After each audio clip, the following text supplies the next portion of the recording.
Radio Judaïka, Fréquence Europe, Olivier Singer.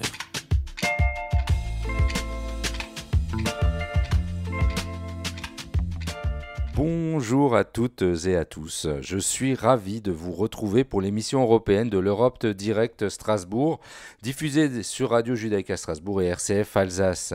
Et pour cette émission, nous sommes à Saverne dans le cadre de la première édition de l'Académie Louis Weiss, une école d'été dédiée à la paix et au fédéralisme organisée par le Mouvement Européen France, les Jeunes Européens France et l'Union des fédéralistes européens, qui a lieu au Château des Rohan à Saverne. Pendant 3 jours, chercheurs, experts, jeunes Européens et grand public se sont retrouvés pour réfléchir ensemble à ce que peut être la paix aujourd'hui. Pour cette émission spéciale, nous vous proposons une rencontre avec Bertrand Badi, politologue, spécialiste des relations internationales et auteur du livre L'art de la paix, publié aux éditions Flammarion, qui a ouvert cette session de l'Académie avec une conférence magistrale sur ce sujet. Mais avant cela, pour comprendre ce qu'est cette Académie Louis Weiss et pourquoi elle se tient ici à Saverne en Alsace, place à Hervé Moritz, président du Mouvement Européen France. Alors cette Académie Louis Weiss, c'est la première édition d'une école d'été qu'on a dédiée à la paix et au fédéralisme et qu'on organise à Saverne. Pourquoi Saverne ? Parce que c'est la ville qui a été désignée légataire universel de l'héritage de Louis Weiss. Donc Louis Weiss y a déposé ses objets personnels qui témoignent de l'ensemble des engagements de sa vie. Ses engagements pour la paix, pour les droits des femmes, pour l'Europe, aussi pour la reconnaissance des droits des peuples dans le monde. Et on avait envie de s'intéresser à tous ces combats et plus globalement à la problématique de la paix aujourd'hui. Hervé Maurice nous en dit plus sur l'objectif de cette initiative. Le but, c'est de proposer à des jeunes qui s'intéressent à ces sujets, qui ont envie de se former aussi un petit peu, de découvrir, de rencontrer des chercheurs, des experts, des personnes qui travaillent peut-être dans les organisations internationales, de pouvoir les rencontrer pour échanger, pour se forger aussi, construire un peu leurs idées, leurs réflexions sur les enjeux de la paix aujourd'hui. Donc ça permet à ces jeunes de cheminer. Et donc là, on accueille 70 participants qui viennent d'un peu partout en Europe. Et puis, on ouvre aussi certaines sessions au grand public, donc des Savernois, des personnes de la région qui viennent écouter ces conférences, échanger avec les intervenants, parfois échanger aussi autour d'une dédicace ou d'un livre, et pour elles aussi aborder les grands enjeux des relations internationales, la question de la paix aujourd'hui, comment on peut peut-être penser différemment la paix pour la réaliser vraiment à travers le monde. Au cœur des échanges et des débats, la paix. Quand on parle de la paix, on parle des grands enjeux globaux aussi, la question de la justice à l'échelle internationale, la question des inégalités sociales à l'échelle internationale, le réchauffement climatique. Il y a énormément d'enjeux qui sont liés aussi au déclenchement de certains conflits dans le monde. En fait, cette question de la paix, c'est une question qui reste une question connexe, supérieure, en fait, qui permet d'aborder ensuite des thématiques connexes. Et je pense que c'est, au contraire, une question qui restera vraiment le thème de cette école d'été. Mais je pense que la question centrale reste toujours la paix, et c'est vraiment l'idée de construire cette régularité avec une école d'été annuelle ici à Saverne, qui a été aussi une sorte de laboratoire de paix et de construction de l'Europe au XXe siècle. Et pour prolonger cette expérience, au-delà du week-end, une publication est également prévue, une manière de garder une trace, de faire vivre les réflexions engagées. On prévoit de publier une revue qui sera éditée dans les prochains mois pour reprendre les conférences, partager aussi des impressions, des recensions, des petits billets d'opinion de la part des participants aussi, parce qu'on avait envie qu'ils soient vraiment acteurs aussi, de pas simplement passifs, mais qu'ils puissent vraiment prendre part à ces débats, et donc de peut-être signer aussi l'un ou l'autre article. Et donc on publiera cette revue à la fin de l'année 2025, pour toujours garder une trace aussi des échanges, à la fois de l'apport des intervenants, des conférences des intervenants, et aussi des impressions des participants, de ce qu'ils ont appris, peut-être comment ça a permis de faire cheminer leur réflexion, leur pensée. Et voilà, ce sera le moyen un peu de résumer, de synthétiser cette Académie Louis Weiss 2025. Nous vous proposons de poursuivre cette émission avec Bertrand Badi, spécialiste des relations internationales, politologue et auteur de l'ouvrage L'art de la paix. Bonjour Bertrand Badi, vous êtes professeur émérite à Sciences Po, spécialiste des relations internationales, et vous ouvrez cette académie avec une conférence sur l'art de la paix. Merci d'être avec nous. Alors, dans votre livre, L'art de la paix, qui sera le sujet de la conférence d'ouverture de l'Académie Louis Weiss, vous écrivez que la guerre est mieux pensée que la paix. Pourquoi avons-nous tant de mal à penser positivement la paix au-delà de la simple absence de guerre ? On tombe tout de suite dans l'intimité de notre histoire européenne, qui va devenir, à la fin du XIXe siècle, euro-américaine, et englober ce que l'on appelle l'hémisphère nord. Lorsque, dans ce monde euro-américain, s'est constitué l'État moderne, on est à la Renaissance, immédiatement, on a compris que cet État avait un lien très fort et très intime avec la guerre et non pas avec la paix. Vous savez, Machiavel avait écrit, on est au XVIe siècle, un ouvrage qui va faire autorité dans cette politique moderne en construction, disant que le seul art qu'un prince doit parfaitement maîtriser, c'est l'art de la guerre. Il n'a pas dit que c'est l'art de la paix, il a dit que c'est l'art de la guerre. Pourquoi ? Parce que notre État européen, il s'est construit grâce à la guerre, par la guerre et hélas pour faire la guerre. La raison en est très simple. Cet État qu'on a inventé à la Renaissance, c'était l'aboutissement de la souveraineté. Et lorsque deux souverains se regardent et qu'ils ont un différend entre eux, ils n'ont pas d'autre choix que de se taper dessus pour résoudre ce différend. Et peu à peu, pour reprendre la formule du philosophe anglais Hobbes, qui est de la même époque, enfin un petit peu plus tard, on est cette fois-ci au XVIIe siècle, eh bien, l'homme nous disait que les États ne sont entre eux que des gladiateurs. Et malheureusement, l'histoire moderne de l'Europe a inventé l'histoire de la compétition. Et quand on est en compétition, on est en guerre. Et quand on cesse de faire la guerre, ce n'est que pour préparer l'autre guerre. Et d'ailleurs, on nous parle d'entre-deux-guerres, on nous parle jamais d'entre-deux-paix. Et du coup, la paix est réduite à la portion congrue, c'est-à-dire la suspension de la guerre. Et on a beaucoup de mal à rattraper tout cela, y compris aujourd'hui, alors qu'une fois je faisais une conférence en Afrique, à Conakry, et je disais cela, que la paix a été définie dans notre philosophie politique et notre théorie des relations internationales comme étant la non-guerre. Et à ce moment-là, un jeune Peul de 20 ans, 25 ans, grand maximum, s'est levé et dit « Mais non, chez nous, en langage poulard, la paix, ça veut dire la santé du groupe. » Voilà une définition positive, à laquelle nous ne pensons pas. Et si on glisse vers le Proche-Orient, qui est si ensanglanté aujourd'hui, en langue arabe, salam, c'est aussi la santé, et en hébreu, shalom, c'est également la santé. C'est notre histoire euro-américaine qui a fait de la guerre le pivot de nos relations internationales. On n'arrive pas à s'en défaire. Alors des gens de bonne volonté veulent effectivement arrêter ces guerres, mais il est toujours question de cesser le feu et d'arrêter les guerres. Il n'est jamais question de construire la paix en profondeur. Mais s'il y a bien une organisation qui a essayé de construire la paix, en tout cas dans son but, c'est l'Union européenne. D'où ma question. La construction européenne est souvent présentée comme un modèle unique de réconciliation. On parle notamment de la réconciliation franco-allemande. Est-ce encore, selon vous, un récit mobilisateur aujourd'hui, ou ce modèle est aujourd'hui en crise? Et je pensais aussi à ce que vous dites aussi dans votre livre. On insiste souvent sur l'importance d'écouter les vaincus, les oubliés, et là on les a écoutés, les vaincus, puisqu'on s'est même réconcilié. Est-ce que c'est un modèle pour vous? Alors bien sûr que c'est un modèle. Et bien sûr que la construction européenne, d'ailleurs j'aime mieux dire l'intégration européenne, parce que l'intégration, c'est un vocabulaire de paix, on y reviendra peut-être tout à l'heure. Cette histoire européenne, en tous les cas, post-1945, c'est une histoire extraordinairement positive, mais c'est davantage la consécration de la non-guerre que celle de la paix. L'Europe qui a été construite, alors prenons des étapes connues, concrètes, les traités de Rome, 1957, cette Europe à 6 que j'ai connue dans mon enfance, cette Europe-là, elle a eu un double succès.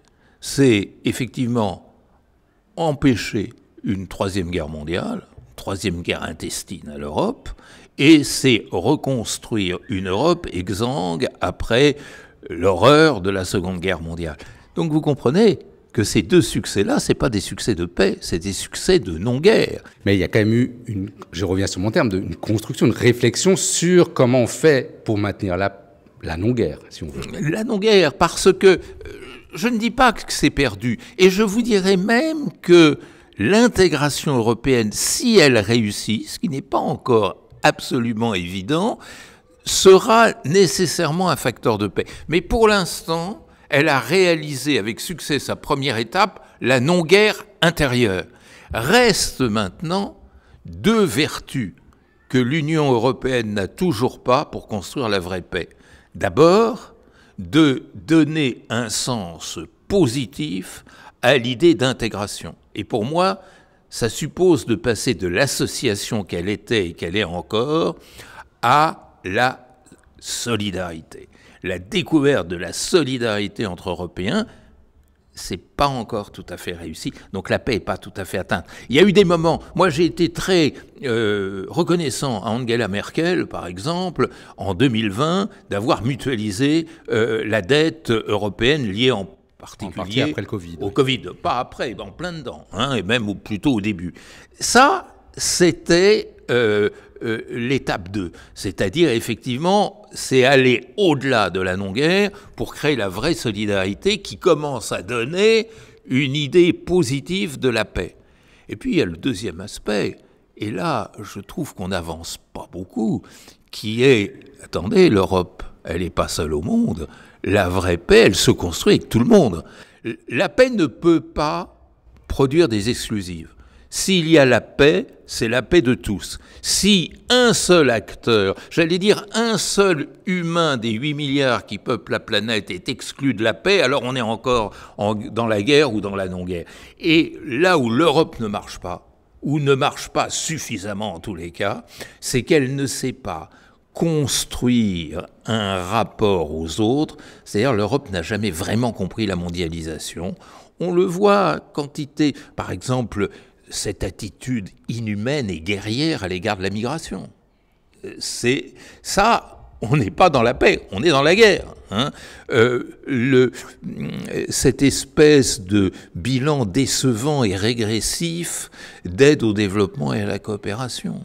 Cette incapacité de penser des partenariats avec les puissances émergentes, Brésil, Inde, Afrique du Sud, Afrique en général, etc. On pourrait aller sur le sujet du Mercosur aussi, qui ne sera... J'allais le dire.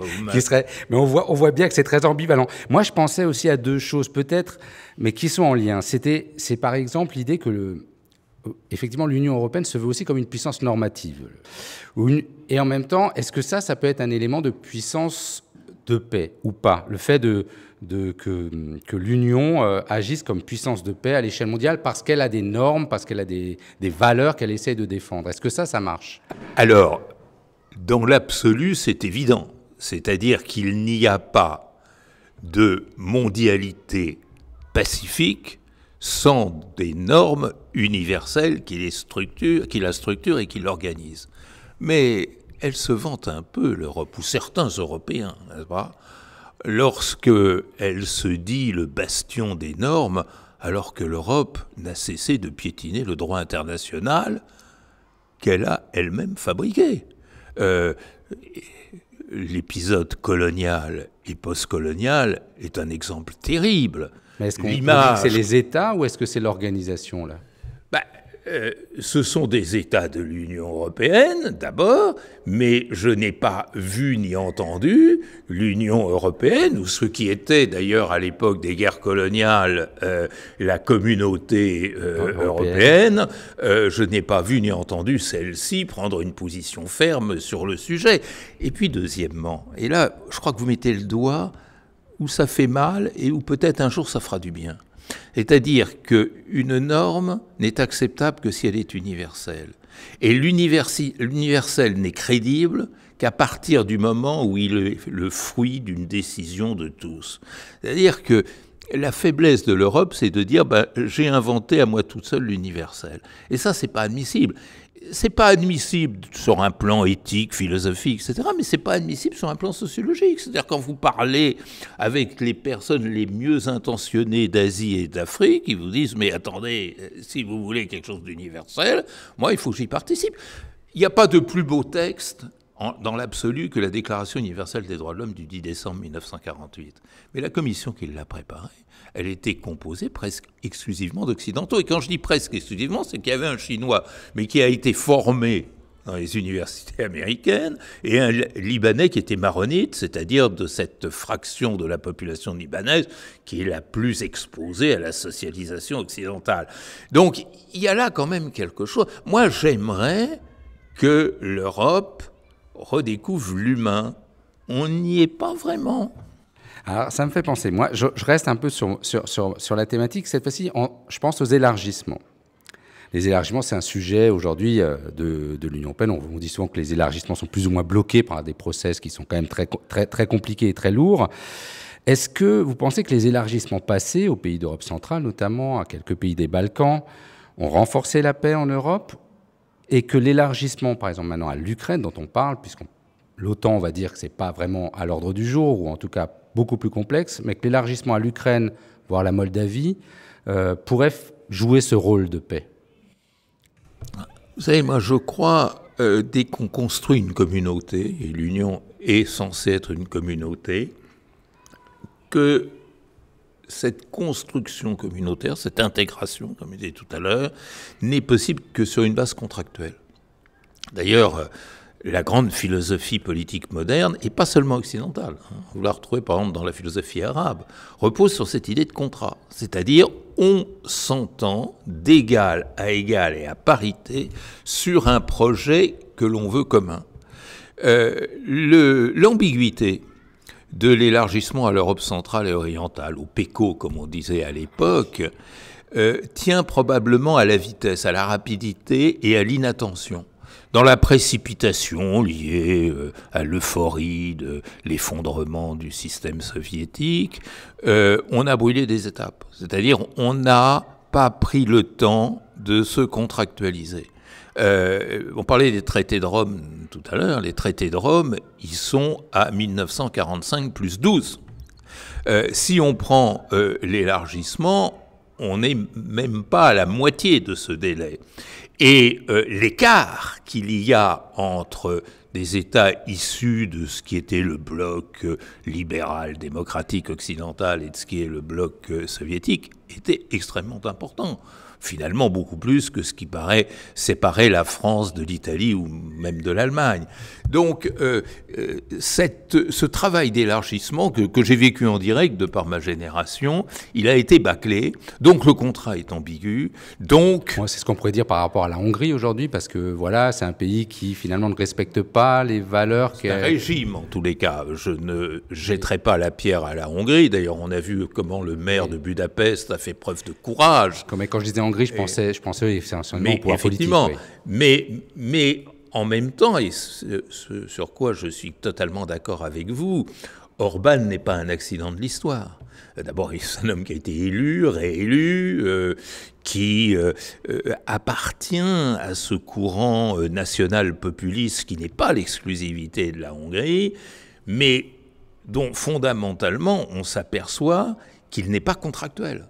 C'est-à-dire, il n'y a pas un contrat social européen qui rende même tolérable l'ordre que représente M. Orban ou que pourrait demain représenter Mme Wieler ou pourrait représenter Mme Le Pen si elle arrivait au pouvoir en France. Donc il y a là quelque chose de très compliqué parce qu'en même temps, mon explication par la précipitation n'est pas suffisante puisque je montre que c'est une pathologie qui peut atteindre même les vieux pays européens. Mais en tous les cas, ça montre que l'on ne sait pas suffisamment montrer et définir ce qu'est l'identité politique, non pas ethnique comme on le dit trop vite, mais politique de l'Europe. Et qu'il y a des choses qui ne sont pas acceptables. Et si on part alors sur l'actualité, plus sur l'Ukraine, est-ce que ce serait facteur de paix ou il ne faudrait pas aller trop vite là aussi? Alors l'Ukraine, c'est quelque chose de beaucoup plus compliqué qui dépasse, je dirais, l'histoire de la construction européenne, hein, par définition. Je pense que l'Ukraine, c'est d'abord un pays souverain qui a été agressé par un voisin beaucoup plus fort que lui. Vous savez, la guerre, aujourd'hui, ce n'est plus comme hier. Hier, la guerre, c'était opposer des États de puissance équivalente. Hein, la guerre entre la France et l'Allemagne, la France et l'Angleterre, ou l'Espagne, bon, etc.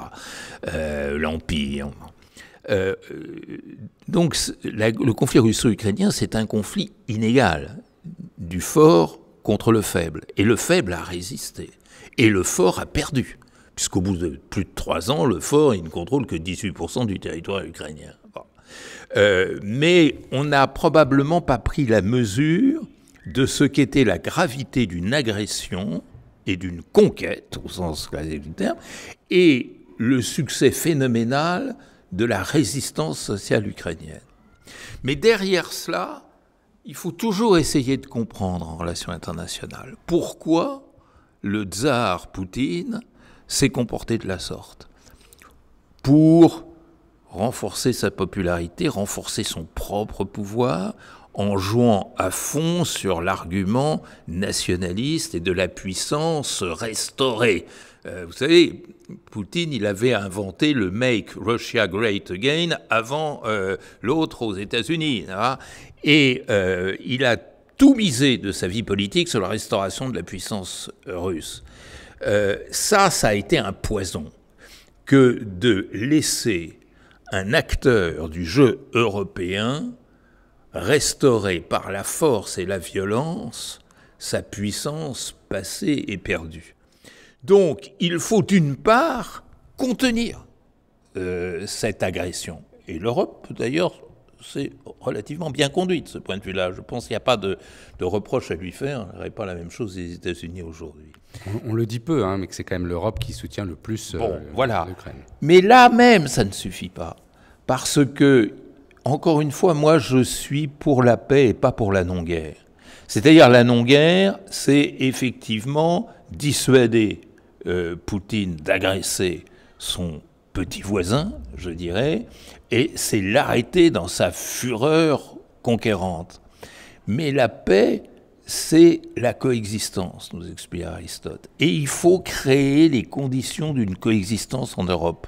Le mur est tombé, le système soviétique s'est effondré, et on a cru qu'on pouvait continuer comme avant. C'est-à-dire que les accords d'Helsinki de 1975 qui ont été conclus en pleine bipolarité, pouvaient organiser, une fois rafistolé, une fois posé quelques rustines, et le nouvel... Maintenir l'OTAN aussi. Maintenir l'OTAN, ce qui est une absurdité. D'ailleurs, la conférence de La Haye récemment a montré le paroxysme de l'absurdité jusqu'à ce secrétaire général qui va appeler M. Trump papa. J'en avais honte en tant qu'Européen. Mais tout ça est absurde. Donc ce qu'il faut faire pour penser la paix, c'est penser la coexistence dans l'Europe du 3e millénaire, en tout cas du 21e siècle. Et pour ça, il faut un Helsinki 2, il faut une grande conférence sur la sécurité européenne. Et pour conclure, vu qu'on est à un événement qu'on appelle l'Académie Louise Weiss, où des jeunes seront là pour vous entendre aujourd'hui, pour parler de la paix, enfin, que diriez-vous à ces jeunes Européens réunis ici à Saverne? Quel rôle peuvent-ils jouer dans la construction d'une paix? Alors, ça tombe bien que ce soit la conclusion, parce que vous allez voir que je suis optimiste dans cette affaire. Les jeunes, ils comprennent tout ça parfaitement. Moi, vous savez, quand on est prof, on vit pendant 40 ans avec des jeunes de 20 ans. Et je n'ai jamais eu aucun mal pour faire passer ce discours de paix, parce que les jeunes, ils sont dans le monde, là où les vieux, ou en tous les cas celles et ceux de ma génération, sont dans des nations. Et quand on est dans des nations, nécessairement, et on le sait depuis fort longtemps, on est dans une logique de guerre.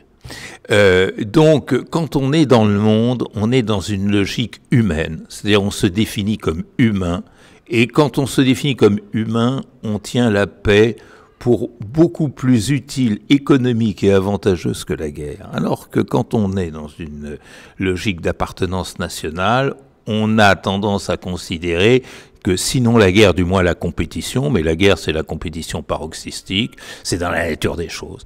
Ça, les jeunes le comprennent parfaitement. Ce que je leur dis, c'est de cultiver cette idée, ce sens de la mondialité, ce sens de l'humain, ce sens de l'intégration. Merci Bertrand Badi pour nous avoir consacré du temps. Avant, je précise, avant la conférence que vous allez tenir, la conférence d'ouverture de cet événement, je rappelle que vous avez publié L'Art de la paix aux éditions Flammarion, si je ne me trompe pas, et donc on peut retrouver toutes vos pensées, toutes vos idées sur comment faire la paix, une vraie paix. Merci beaucoup. Merci à vous.